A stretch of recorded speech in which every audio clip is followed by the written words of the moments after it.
오늘 찬미가 우리의 영혼을 녹아지게 하고 있습니다. 성령께서 우리의 마음밭에 하늘의 생명을 불어넣으시면 우리의 가슴 저 밑바닥에서부터 하늘에 이르기까지 그분의 은혜를 노래하게 되고, 그분이 우리에게 베풀어 주신 설명할 수 없는 신령한 복을 인하여 감격하면서 경배하게 되는 것입니다.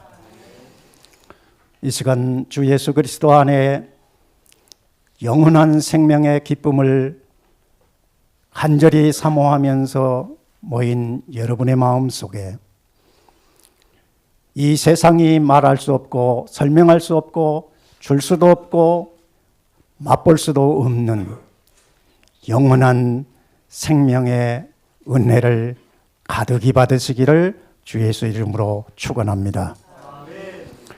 우리의 영혼은 하늘과 연결되었을 때 그 마음에 만족이 있습니다. 기쁨이 있습니다. 평안이 있습니다. 다함이 없는 만족 속에서 끝없이 그분을 바라보게 되고, 그분을 끝없이 추구하는 삶 가운데서 세상에 속한 자가 아니고 하늘에 속한 자로 영생의 그 걸음을 힘차게 걸어갈 수 있는 것입니다. 이것이 재림 신앙의 핵심입니다. 죄를 이길 뿐만 아니라 죄에서 벗어날 뿐만 아니라 죄를 이기게 되고, 이제는 죄와 상관없는 하늘의 거룩한 영광의 소망을 따라 성령으로 믿음으로 승리하는 걸음을 걷게 되는 것이 재림 신앙의 핵심이라고 저는 확신합니다. 이것이 다 믿음으로 말미암는 의로 오는 것입니다. 저지난주에 생각했던 믿음의 의에 대한 두 번째 강의를 시작하겠습니다. 먼저 여기에 지금 몸이 매우 불편하고 병들어 고통받은 우리 믿음의 가족들이 있습니다. 특별히 이정희 자매님, 세상의 의술로는 불가능한 판단을 받았지만 없는 것을 깨어가시고 죽은 자를 살리시며 치료하신 여호와 하나님께서 이 시간에도 성령의 불같이 우리 이정희 집사님의 심장 속에 임하셔서 영혼이 자유와 기쁨을 누릴 뿐만 아니라 영혼의 기관인 병든 육체가 온전하게 되는 이 놀라운 역사가 일어나기를 간절히 축원합니다. 또한 오늘 여기 함께 참석하지 못한 우리의 믿음의 가족들이 육체의 고통 가운데서 참석하지 못하고 온라인으로 예배하는 분들도 있습니다. 똑같이 가정에서 이 온라인을 통하여 예배에 참석한 우리 집사님, 장로님, 여러 성도님들에게도 이 은혜가 함께 하시기를 바랍니다. 데살로니가전서 5장 23절, 24절은 이런 말씀이 있습니다. 평강의 하나님이 친히 너희를 온전히 거룩하게 하시고 또 너희의 온 영과 혼과 몸이 그리스도께서 강림하실 때 흠없게 보존되기를 원하노라. 너희를 부르시는 이는 미쁘시니 분명하고 확실하니 그가 또한 이루시리라. 이 약속의 말씀이 우리 모두에게 임하여 영혼과 육체가 온전하게 될 수 있기를 간절히 바랍니다. 먼저 성경절 보겠습니다. 다 함께 읽습니다. 시작.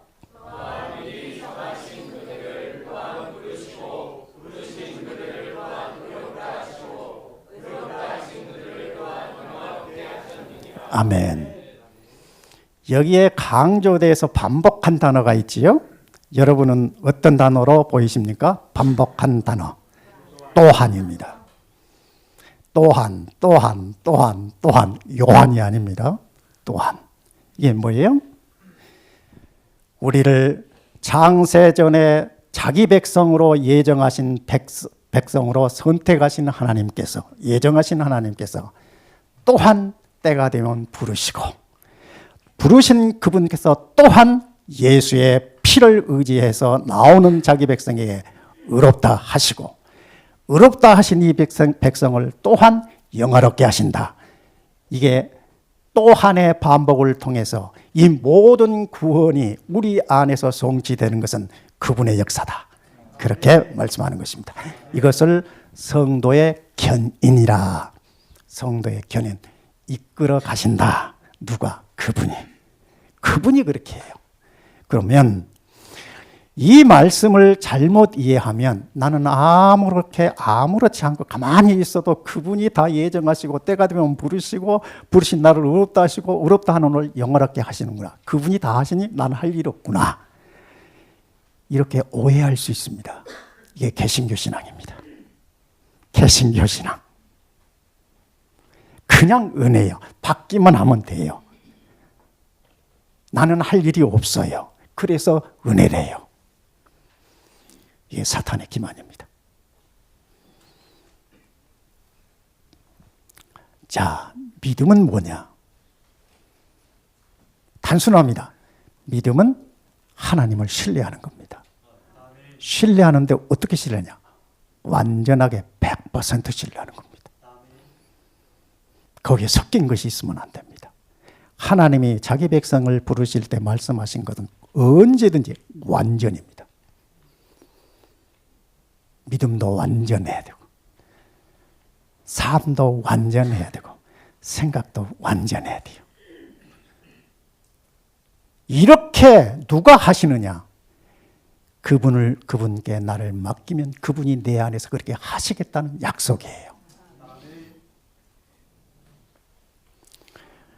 우리는 믿음으로 하나님의 은혜를 받는다. 아멘이지요? 믿음으로 은혜를 받아요. 그러나 믿음이 우리의 구주는 아니다. 이게 아주 대단한 의미를 주는 표현입니다. 믿음으로 우리가 구원을 얻는다. 믿음으로 하나님의 은혜를 받는다.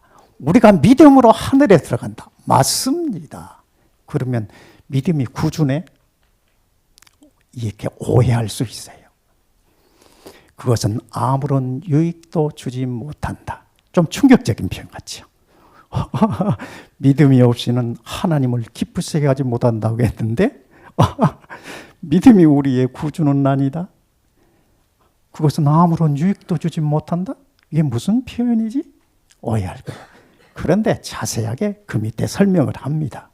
믿음은 우리가 그리스도를 붙잡고 죄의 치료제인 그분의 공로를 힘입는 손이다.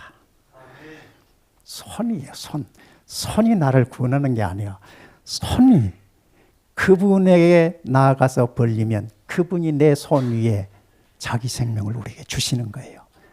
이게 믿음은 그러니까 구주께로 인도하도록 구주를 받을 수 있는 손의 역할을 하는 것이. 그리고 우리는 성령의 도우심이 없이는 회개조차 할 수 없다. 회개하라, 천국에 걷다. 죄를 회개하라, 그리하면 성령을 선물로 주시겠다 했는데, 그러면 죄는 회개하는 내가 해야 되겠네? 아니에요. 허물과 죄로 죽은 사람은 하늘의 은혜가 아니면, 성령의 역사가 아니면 회개할 수가 없어요. 그러니 회개하는 건 내 자신이 벌써 하늘의 은혜를 받는 거예요. 성령의 역사가 내 마음속에서 역사하고 있다는 증거예요. 내가 회개하려 아무리 노력해도 내 마음대로 안 돼요. 되는 게 하나도 없어요. 성경은 그리스도에 대하여 이렇게 말한다. 이스라엘로 회개하게 하사 죄사함을 얻게 하시려고 그를 오른손으로 높이사 임금과 구주를 삼으셨느니라. 내가 회개한 것이 아니라 구주께서 내 안에서 너로 회개케 하고 회개함으로 죄사함을 받게 하고 이제는 죄 없는 삶을 살게 하시겠다 약속하신 것이에요. 이 믿음은 그분을 내 마음에 모시는 것이에요. 믿음은 그 예수 그리스도를 나의 주 하나님으로, 나의 하나님으로 믿음 고백하여 그분으로 살겠다는 고백이 열매로 나타나야 돼요. 이것을 말씀하는 것입니다.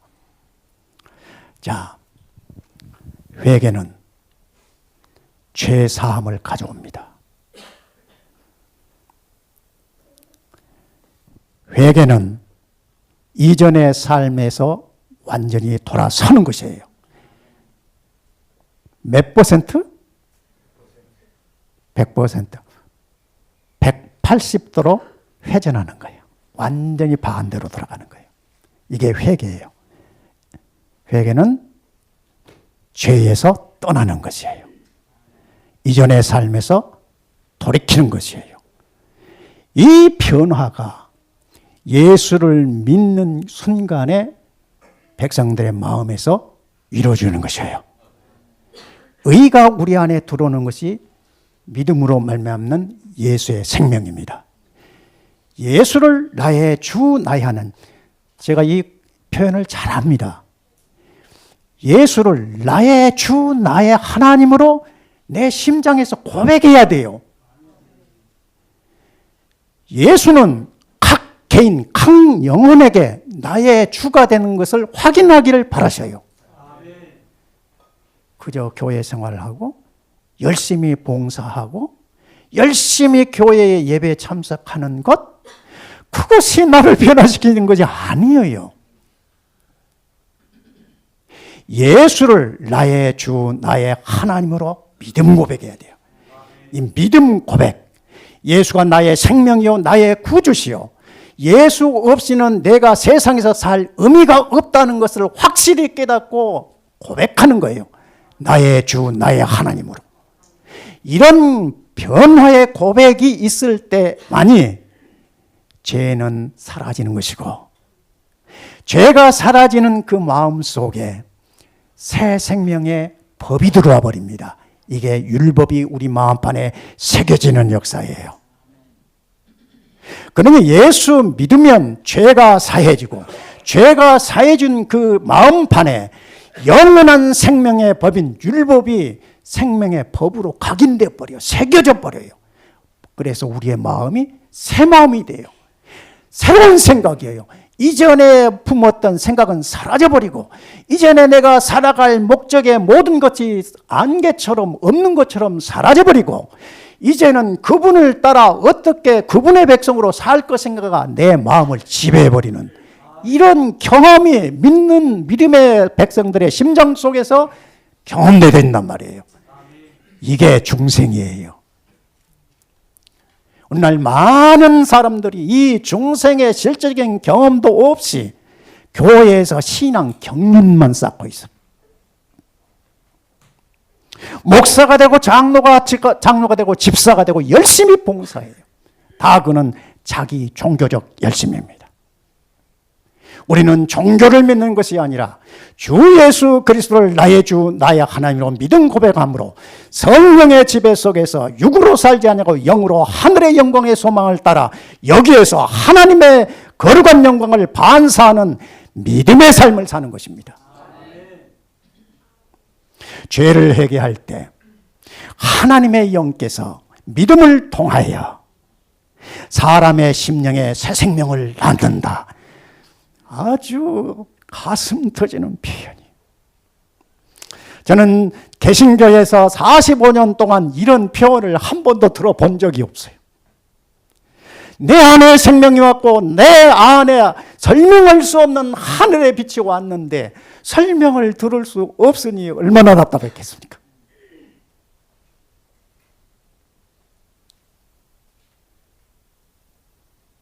회개할 때 하나님의 영께서 믿음을 통하여 사람의 심령 속에 새 생명을 이렇게 심어버려요. 사상과 욕망은 그래서 사상과 욕망은 그리스도의 뜻, 계명에 순종하게 돼요. 그래서 고린도전서 5장 17절에 바울의 고백처럼 누구든지 그리스도 안에 있으면 새로운 피조물이라는 고백을 할 수 있는 것이에요. 이 경험이 있는데 내가 세상으로 살 수 있을까요? 이 세상에 썩어지고 없어질 영광과 재물에 현혹되어서 살 수 있을까요? 마음에서 전혀 요동함이 없어요. 그런 것에 끌리지를 않아요. 그것이 얼마나 부질없는 것이며 썩어질 것인지를 가슴 깊이 알아요. 왜? 예수의 영이 하나님의 거룩한 생명의 법을 마음판에 새겨버렸으니 그렇게 되는 거예요.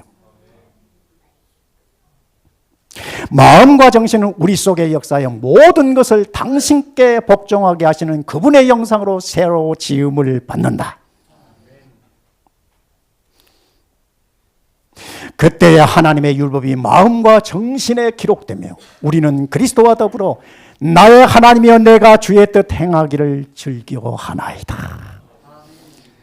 성경은 율법의 내용을 설명하고 있는 거예요. 율법이에요. 성경 말씀은 율법의 모든 내용을 설명하고 있어요. 그러니 마음판에 예수 믿음으로 마음판에 하나님의 생명의 법인 율법이 새겨졌으니 성경을 읽으면 내 마음속에서 불이 일어나는 것이에요. 감동과 감화 때문에 마음속에서 터져나는 찬양과 감사와 노래를 하지 않을 수가 없는 거예요. 많은 분들이 한 해 동안 하나님부터 받은 은혜를 감사하는 고백을 했습니다. 예수를 향한 감사의 표현을 했습니다. 우리는 감사의 조건이 없습니다. 우리 생애 자체가 감사합니다. 호흡하는 것 자체가 기적입니다. 아침에 잠자리에서 일어나는 순간 그 자체가 하늘의 신비를 경험하는 순간입니다. 이게 하늘에 속한 백성, 성령으로 제사함을 받고 하나님의 율법의 책임을 받아서 이제는 땅에 속한 자가 아니라 하늘에 속한 자로 사는 삶을 살아가는 백성들의 삶의 과정 속에서 늘 경험하는 것입니다. 우리는 그리스도와 더불어 나의 하나님이여 내가 주의 뜻 행하기를 즐겨합니다. 이렇게 고백할 수 있어요. 성경 말씀과 예언의 신의 말씀을 접하는 순간 가슴 터지는 감동을 그래서 경험하는 거예요. 죽었다 깨도 옛사람은 성경과 예언의 신의 말씀을 아무리 듣고 보고 연구를 해도 마음에 감동이 없습니다. 육에 속한 자는 성령의 일을 받지 않기 때문에 그렇습니다.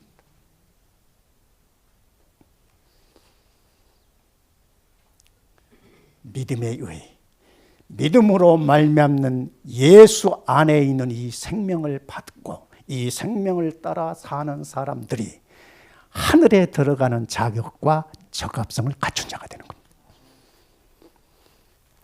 천국을 어떻게 들어가느냐? 우리가 의롭다 하심을 받은 의는 입혀주신 의요. 이게 지금 예언의 신에 나온 표현입니다. 우리가 의롭다 하심을 받은 의는 입혀주신 의요. 성화하게 하는 의는 그리스도께서 나눠주신 의다. 이제 설명드리겠습니다. 전자는 하늘에 들어갈 수 있는 자격증이고 후자는 하늘에서 살 수 있는 우리의 적합성이다. 엘렌 화이트는 이렇게 설명을 해놨어요. 자, 이제 조금 설명을 하겠습니다. 믿음에 의해 두 국면. 첫째, 칭의 justification. 이게 입혀주신 의라고 아까 했죠? 칭의 입혀주신 의. 의롭다 함이란 말이에요. 이거 하늘에 들어가는 자격이에요. 자, 우리가 세상에서도 외국에 가려고 하면 우리나라 외교부에서 발행하고 외교부 장관이 발행하는 여권이 있어야 되죠. 첫째, 여권이 있어야 돼요. 그 다음에 어느 나라에 들어가서 여행을 한다든지 사업상 목적으로서 들어가려고 하면 그 나라의 비자를 받아야 돼요. 여권에 비자를 딱 받고 도장 찍고 언제 어느 때까지 우리나라에 들어와서 머무를 수 있다는 그 나라의 확인증이지요. 그게 비자입니다. 이 세상 어느 나라에도 자기 나라에서 마음대로 다닐 수 있어도 외국에 들어가려면 이거를 필연적으로 거쳐야 합니다. 우리가 이 세상에 속한 사람으로 살다가 영원한 하늘의 나라에 들어갈 때 아무나 들어갈 수 없습니다. 아무나 가는 게 아니에요. 자격과 적합성을 갖춰야 돼요. 자격과 적합성. 그 자격과 적합성에서 칭의는 자격을 말하고 성화, sanctification, 나누어주는 의라고 아까 설명했는데 이것이 하늘나라에 들어가서 살아갈 수 있는 적합성이에요. 자격은 있는데 적합성을 갖추지 못하면 그 나라에 들어가서 적응을 못해요. 그렇죠? 제가요 45년 동안 개신교에서 목회 생활하다가 내가 노동판에 목사직을 사임하고 노동판에 들어가서 일을 해봤잖아요. 제가 생전 처음 그 일을 해봤습니다. 왜? 우선 처자식 양식을 주기 위해서 뛰어들어야 했어요. 그런데 제일 어려운 것이 뭐였냐? 사람들의 말투가 너무너무 생소해가지고 힘들었어요. 말투가 얼마나 거친지. 너무 함부로 말하고 거칠어서 도대체 이 사람들이 한국 사람인가? 그런 느낌을 받고 충격을 받았어요. 그런데 보세요. 예수를 믿는다고 하는 사람이 땅에서 하늘나라에 가서 사는 법을 따라 사는 과정이 없으면 그 나라는 의의 나라예요. 풀이가 전혀 없는 나라예요. 악이 없는 나라예요. 완전한 의의 나라인데 세상에서 사는 모습 그대로 거기 가서 적응이 되어 안 돼요. 불가능해요. 불가능. 그래서 믿음으로 부름받은 백성들을 예수의 피로 죄사함을 받게 하시고 의롭다 하시고 이제는 의를 따라 생명의 법으로 살도록 능력까지 주시는데 그게 성화예요. 성화. 그래 나눠주는 의, 믿음으로 이거는 신의 성품에 참여하여 하늘에 살 수 있는 적합성을 갖추는 거예요. 이게 두 가지 요건, 국면이에요. 믿음의 의는. 이 두 국면은 언제나 하나의 의로서 예수를 구주로 믿을 때 죄사함을 받고 성령을 선물로 받아 다시는 죄의 종으로 살지 않고 의의 종으로 죄를 이기며 살게 되는 것입니다. 죄사함 받은 백성들이 하늘의 법인 계명을 따라 순종의 삶을 통해서 하늘에 적응할 수 있는 적합성을 갖추고 성화되는 거예요. 성화되는 거. 이 두 국면은 언제든지 하나의 믿음을 통하여 우리에게 오는 것이에요. 그러니 예수 믿는다고 하면 칭의와 성화가 분명히 열매로 나타나야 돼요. 이게 없으면 온전한 믿음이 아니에요. 믿음은 그리스도가 내 안에 오셔서 내가 그리스도로 이제 살게 되면 이게 믿음이죠. 살게 되면 그분을 100% 신뢰하게 돼요. 그분의 말씀이 가슴에 아주 기막히게 박혀요. 막 계속 박혀요. 저는 45년 전에 48년 전이죠. 이제는 교도소에서 성경 말씀을 읽고 3시간이 넘는 시간 동안 놀라운 경험 속에서 눈을 뜨고 성경을 딱 폈을 때 성경 말씀이 살아 움직였어요. 그 말씀을 도저히 받을 수 없어서 눈을 감아버렸어요. 그리고 세상은 간대 없다는 말이 무슨 말인가 그때부터 알았어요. 예수를 개인의 구주로 믿으면 율법의 정죄에서 해방됩니다. 이게 평안으로 나타나요. 내 마음에. 사람들의 만족이 왜 없는 줄 아십니까? 왜 불평, 불만이 마음에 가득한 줄 압니까? 자기 안에 있는 죄 때문에 그래요. 그 뿌리를 파고 들어가면 죄가 원수입니다. 내 안에 죄가 그래요. 죄는 하나님과 일치될 수 없는 거예요. 원수요, 원수. 원수된 마음이 사람 마음에 있으니 하나님의 형상으로 지어받은 사람의 마음속에 타락으로 죄로 말미암아 죄가 내 안에 들어왔으니 마음의 평안이 있을 리가 없지요. 불가능하지요. 그런데 예수를 나의 주 나의 하나님으로 믿음 고백하면 즉시 그분의 피가 믿음 고백한 백성들의 마음에서 깨끗게 씻겨나가입니다. 완전히 씻겨버려요. 그러니 설명할 수 없는 기쁨, 만족, 감사가 나를 지배해버려요. 이게 거듭남의 경험이에요. 율법의 정죄에서 해방되어 생명의 자유함에 있다. 이게 제 표현입니다. 제가 경험한 거니까 표현해드릴게요. 예수를 개인의 구주로 믿으면 율법의 정죄에서 해방되어 해방 생명의 자유함을 누려 거칠 것이 없어요. 세상에서 두려움이 사라져버려요. 염려 근심거리는 내가 할 것이 아니고 아버지께서 하시는 거 알아요. 아무리 성경 말씀을 신학적으로 이론적으로 잘 알고 있어도 예수 믿음이 내 안에서 경험으로 이루어지지 않으면 그 마음에 평안이 없어요. 대단히 죄송하지만 유창한 설교와 강의를 하신 분들 속에서 이 경험이 없다는 것을 제가 수없이 봅니다. 말 한마디 한마디 설교 한 팩트에서 그걸 압니다. 그냥 알아요. 우리 원장님 제가 한마디 하면요 10가지까지 설명을 해버려요. 알아요. 그냥 어린아이가 엄마 이름만 부르면 엄마는 아이가 무엇을 하니 다 알아요.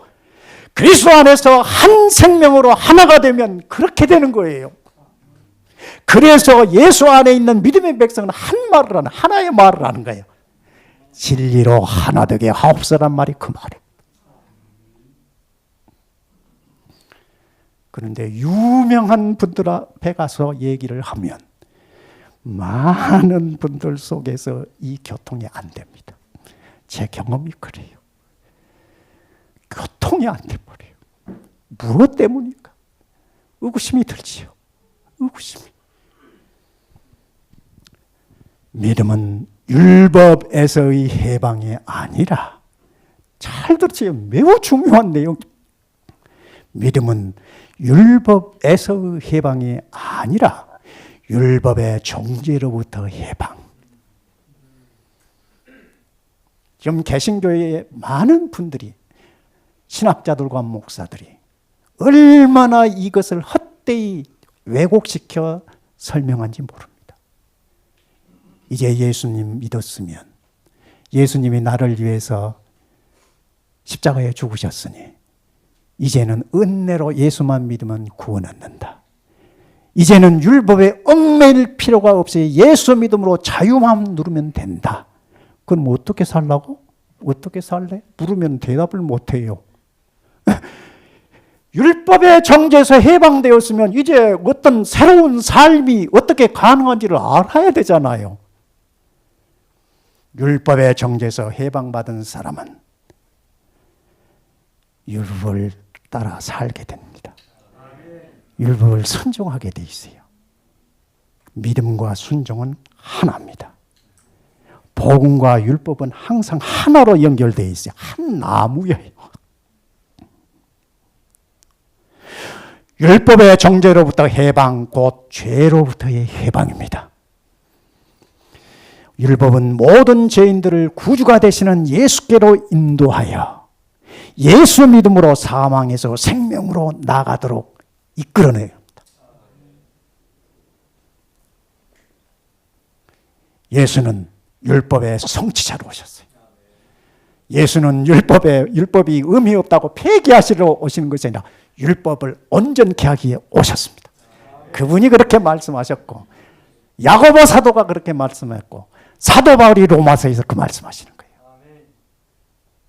바울은 이 진리를 율법이 육신으로 말미암아 할 수 없는 그것을 하시나니 곧 죄로 말미암아 자기 아들을 죄 있는 육신의 모양으로 보내어 육신의 죄를 정하사 육신을 따르지 않고 그 영을 따라 행하는 우리에게 율법의 요구가 이루어지게 하려고 하십니다. 이게 복음의 핵심이 다 들어있습니다. 율법이, 하나님의 계명이 우리가 죄 가운데 있으므로 그 율법을 따라 살 수가 없어요. 그렇죠? 없으므로, 그래서 할 수 없는 그것을 예수님께서 우리 안에서 이루게 하시려고 아들을 죄 있는 육신으로 보냈어요. 아들을. 그러니 아들을 죄 있는 육신으로 보내셨다는 말은 저와 여러분의 그 상태까지 내려오셔서 그가 나의 모든 죄를 대신 짊어지심으로 우리의 구주가 되셨다 그 말이에요. 그러니 그분이 우리의 타락한 모든 고통을 알지 못하면 안 되었어요. 그는 하나님으로 신성으로서는 다 아시지만 그는 세상에 우리 같은 몸을 입으실 때는 신성이 인성에 가리워졌어요. 사람의 아들로 오신 것이에요. 저와 여러분의 상태로 오시는 것이에요. 그것이 아들을 죄 있는 육신의 모양으로 보냈다는 표현입니다. 죄 있는 육신. 그러면 예수님은 죄인이 되네? 아니올시다. 그는 죄 있는 육신을 취하셨지만 그는 죄에 관계없이 살았어요. 죄와 상관없이 살았어요. 그러므로 그는 언제나 그는 우리와 같은 연약한 타락한 본성 가운데서 의를 이루며 살았어요. 어떻게? 신성으로 말미암아 곧 성령의 충만함을 입어서 언제나 그분은 성령으로 충만하셨어요. 언제나. 그러므로 타락한 본성 가운데서 성령의 지배 속에서 모든 유혹과 모든 죄악의 공격에도 흔들림이 없었어요. 예수님은 우리와 같은 연약한 육신을 입으셨던 마음속에 죄의 욕구가 없으셨어요. 그렇게. 왜요? 성령이 충만했기 때문에. 그와 같이 우리가 죄를 이기는 것은 그분처럼 살 때 죄를 이기게 되는 거예요. 성령으로 충만하여 있으면 언제나 그 성령께서 우리로 율법에 온전하게 서도록 하시니 죄가 나를 유혹해도 세상의 어떤 명예와 재물이 나를 유혹해도 나와는 아무 상관없는 느낌을 가져버려요. 마음이 요동하지를 않아요. 이게 그리스도를 믿는 믿음 안에 있는 완전입니다. 이 신령한 믿음의 경험을 가진 자가 재림신자가 되어야 마땅하고, 재림신자는 그러므로 14만 4천으로서 세상에서 당하는 모든 환난과 위협 속에서도 흔들림이 없이 그리스도의 오심을 기다리는 승리의 백성이 될 수 있는 것입니다. 이것이 재림신앙이에요.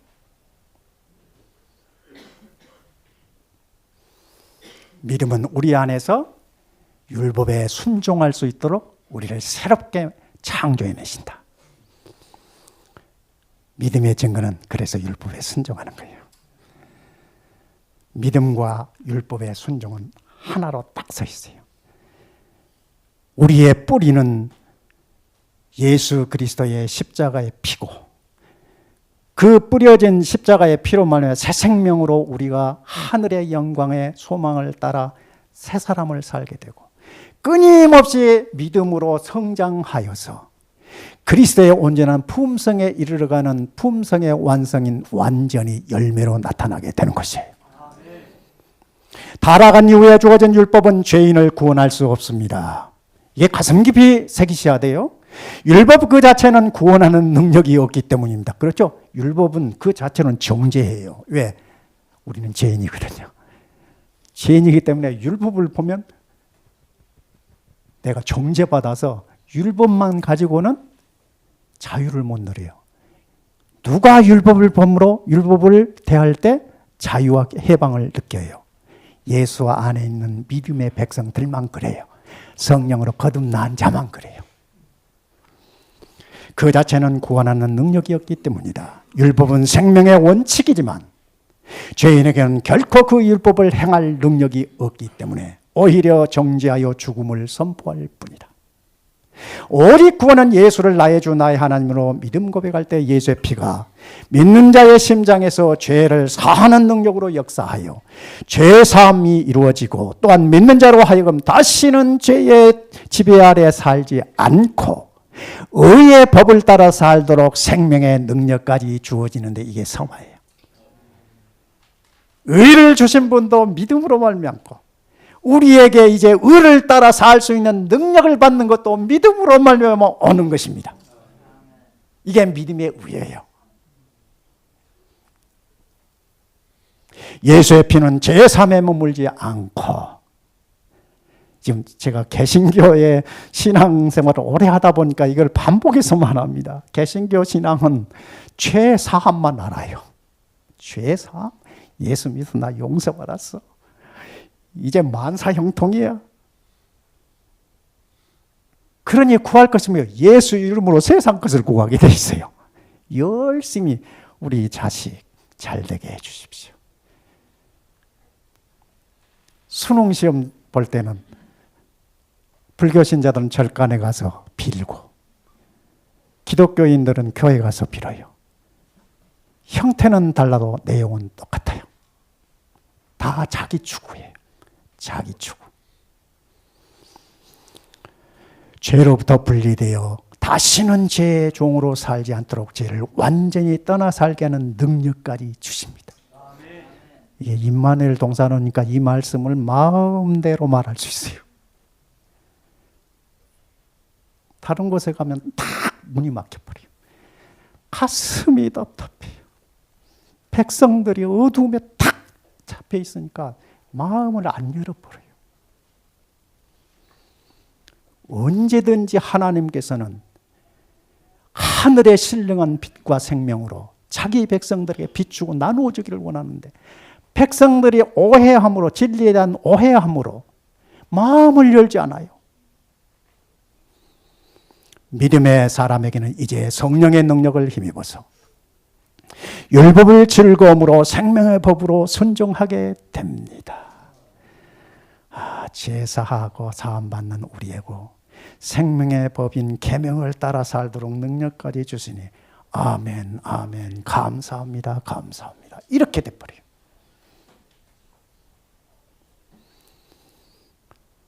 구원의 조건은 율법을 행하는 것입니다. 이게 성경의 핵심이에요. 우리가 그 명하신 대로 이 모든 명령을 우리 하나님 여호와 앞에서 삼가 지키면 그것이 곧 우리의 의로움이라. 이게 구약과 신약의 일관되게 말하는 거예요. 부자 청년에게도 예수님이 그 말씀하는 거예요. 내가 어떻게 하여야 영생을 얻으리까 하고 예수님께 나와서 물었을 때, 네가 율법을 어떻게 읽느냐? 예수님 말씀해요. 네가 율법을 어떻게 읽느냐? 그 말은 율법을 읽는 자가 전혀 다를 수도 있다는 거예요. 잘못 읽으면. 율법은 의의 표준이에요. 의가 아니면 하늘에 들어갈 수가 없어요. 의의 나라는데요. 평강의 나라인데요. 그래서 율법은 의의 표준이에요. 이 진리는 에덴에서나 타락한 세계에서나 동일해요. 예수님이 왜 죽으셨어요? 율법을 범한 죄 때문에 죽으신 거예요. 그래서 율법을 순종하는 자기 백성을 세상에 출생시키기 위해서 오셨어요. 에덴에서 아담에게 주어진 율법은 생애의 원칙이에요. 생애의 원칙. 마음이 되었다 그 말입니다. 마음이 되고 생각이 되어버렸다. 그 율법의 순종함을 통하여 약속하신 생명을 누리게 되었습니다. 율법은 아담의 마음판에 새겨진 생명의 원칙이었습니다. 이제 타락한 저와 여러분이 예수 믿으면 범죄하기 전에 아담의 심장 속에 새겨진 율법이 우리 안에서 회복돼 버려요. 회복돼. 이게 구원이에요.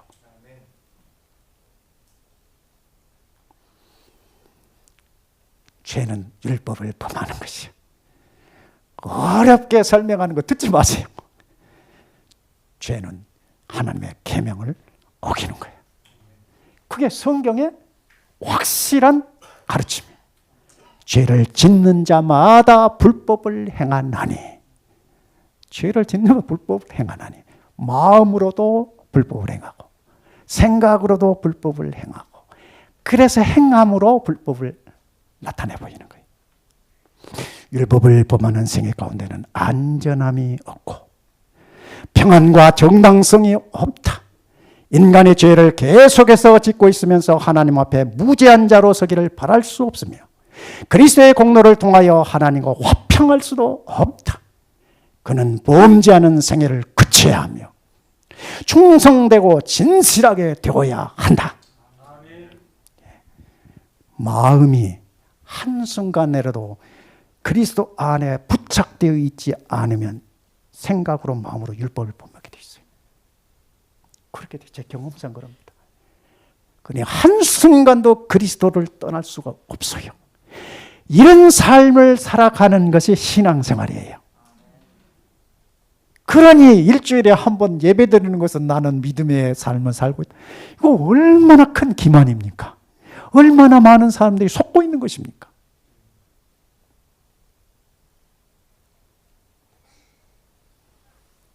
그리스도 안에 있으면 의의 두루마리가 입혀져요. 속사람과 겉사람이 의로 변화돼 버려요. 겉사람은 시간이 필요한 성화 과정이에요.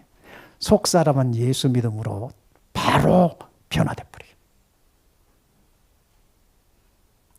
그리스도께서는 죄에 당신의 의를 옷 입히지 않는다. 죄의 삶을 계속하고 있는데 의의 두루마기를 그냥 입혀주지 않아요. 그분의 품성과 맞지 않아요. 그러면 대신에 그를 죄를 제거하시며, 죄를 제거한다는 거 없이 해버린다.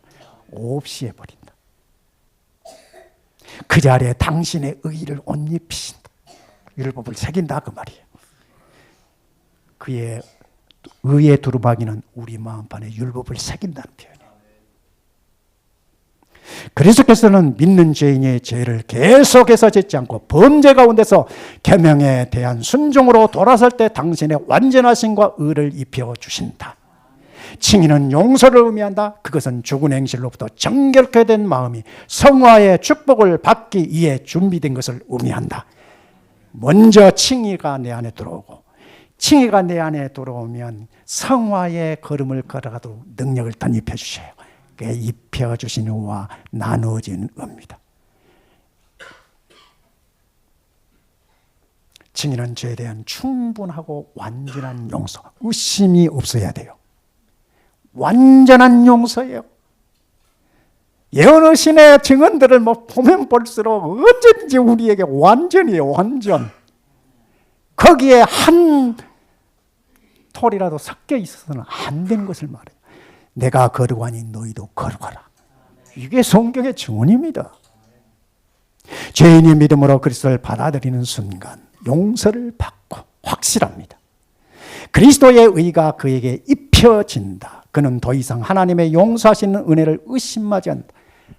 마음에서 의심이 사라져버려요. 마음에서. 그리스도는 그를 믿는 모든 자에게 구원을 주시는 하나님의 능력을 경험하게 돼요. 칭의는 그리스도의 공로를 통하여 오는 것이다. 그분이 죄인의 구속을 위하여 값을 지불하셨다. 그러나 그리스도께서 믿는 자를 의롭다고 하실 수 있는 것은 오직 당신의 피를 믿음으로 인합니다. 피가 나를 그렇게 깨끗게 하고 의롭게 만들어요. 끊임없이 우리의 고백이 그래야 돼요. 우리는 끊임없이 아직도 연약한 육체 가운데 있기 때문에 죄를 범할 위기 가운데 있어요. 언제나 생각으로, 마음으로, 실수로. 그러므로 언제든지 그분 손잡고 그분과 함께 걸어가야 돼요. 한순간도 놓쳐서는 안 돼요. 그래서 예수와 내가 하나로 사는 것이에요. 이게 칭이에요. 이게 거룩이에요. 이게 완전이에요. 죄인은 자기의 선행을 칭의의 수단으로 의지할 수 없다. 죄를 포기하는 지점까지 와야 돼요. 그렇게 해서 우리로 성화하게 되어 구원의 완성을 이루십니다. 믿음의 증거는 율법에 일치하는 것입니다.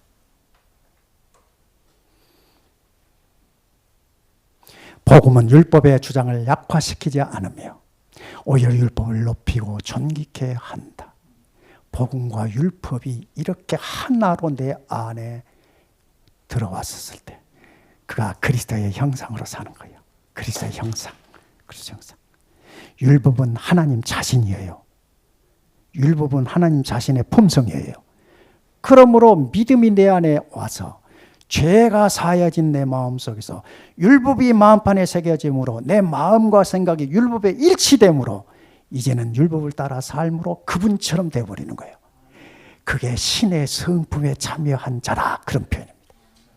여러분과 저는 신의 성품에 참여, 세상에 속한 자가 아니라 하늘 보좌 우편에 계신 그분과 함께 사는 그 신의 성품에 참여, 그분의 본성, 그분의 생명에 참여하는 자예요.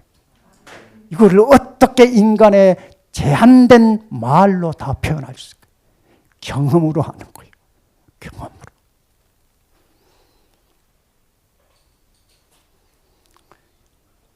여러분과 저의 생애 목표는 예수와 하나 되어 사는 것입니다. 하나 되어 사는 것. 인간의 행복은 완전한 행복이에요. 이 행복은 율법의 순종함으로 한 울타리에 둘러싸여 살게 되는 생애입니다.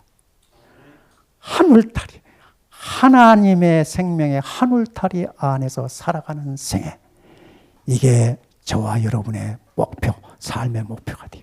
그러면 우리가 비록 세상에서 여러 가지 고난 가운데 있을지라도 실망하지 않게 되고 의심하지 않게 되고 걱정과 근심 속에 휩싸이지도 않게 되는 놀라운 신적 능력을 경험하게 되는 거예요. 이정희 집사님의 마음속에 빛이 왔고 새 생명의 역사가 시작되었으니 그 생명을 따라 살면 놀라운 역사가 일어날 거예요. 확실해요. 누구도 부인할 수 없는 증인이 될 것이에요. 우리 임마누엘 동산교회가 예수와 함께 하나가 되어가는 삶을 통하여 이 어둠의 세상 속에서 재림신앙의 위대함을 증거하고 세상에게 복음을 전하여 하나님의 거룩한 생명의 빛을 볼 수 있도록 위대한 신앙의 걸음을 걸어갈 수 있기를 간절히 축원합니다.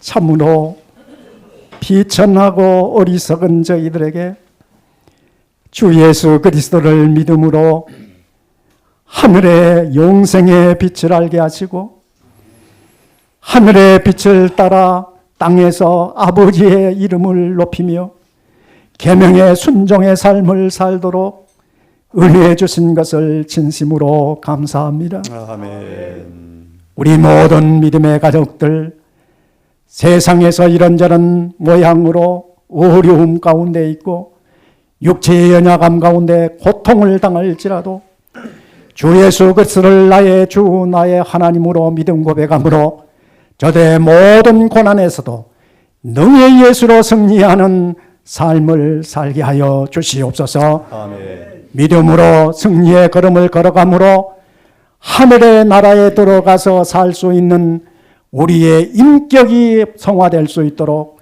시간시간 주님과 동행하는 우리의 생애가 되게 하여 주옵소서. 아멘. 진리의 말씀을 가슴 깊이 새기게 하시고 그 말씀의 역사를 날마다 경험하면서 죄를 이기고 승리의 삶을 살게 하여 주옵소서.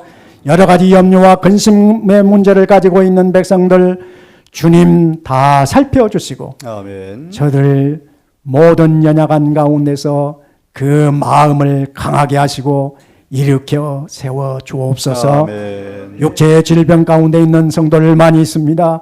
주님 일일이 그들 마음에 진리의 빛을 주시고 생명을 불어넣어 주셔서 영혼과 육체가 온전함을 이루어 아버지를 찬양하게 하여 주옵소서. 아멘. 아버지 우리 연약한 성도들 연로한 성도들 또 어린아이들에게 이르기까지 날마다 주님을 눈동자처럼 바라보면서 걸어갈 수 있도록 은혜 베풀어 주시옵소서.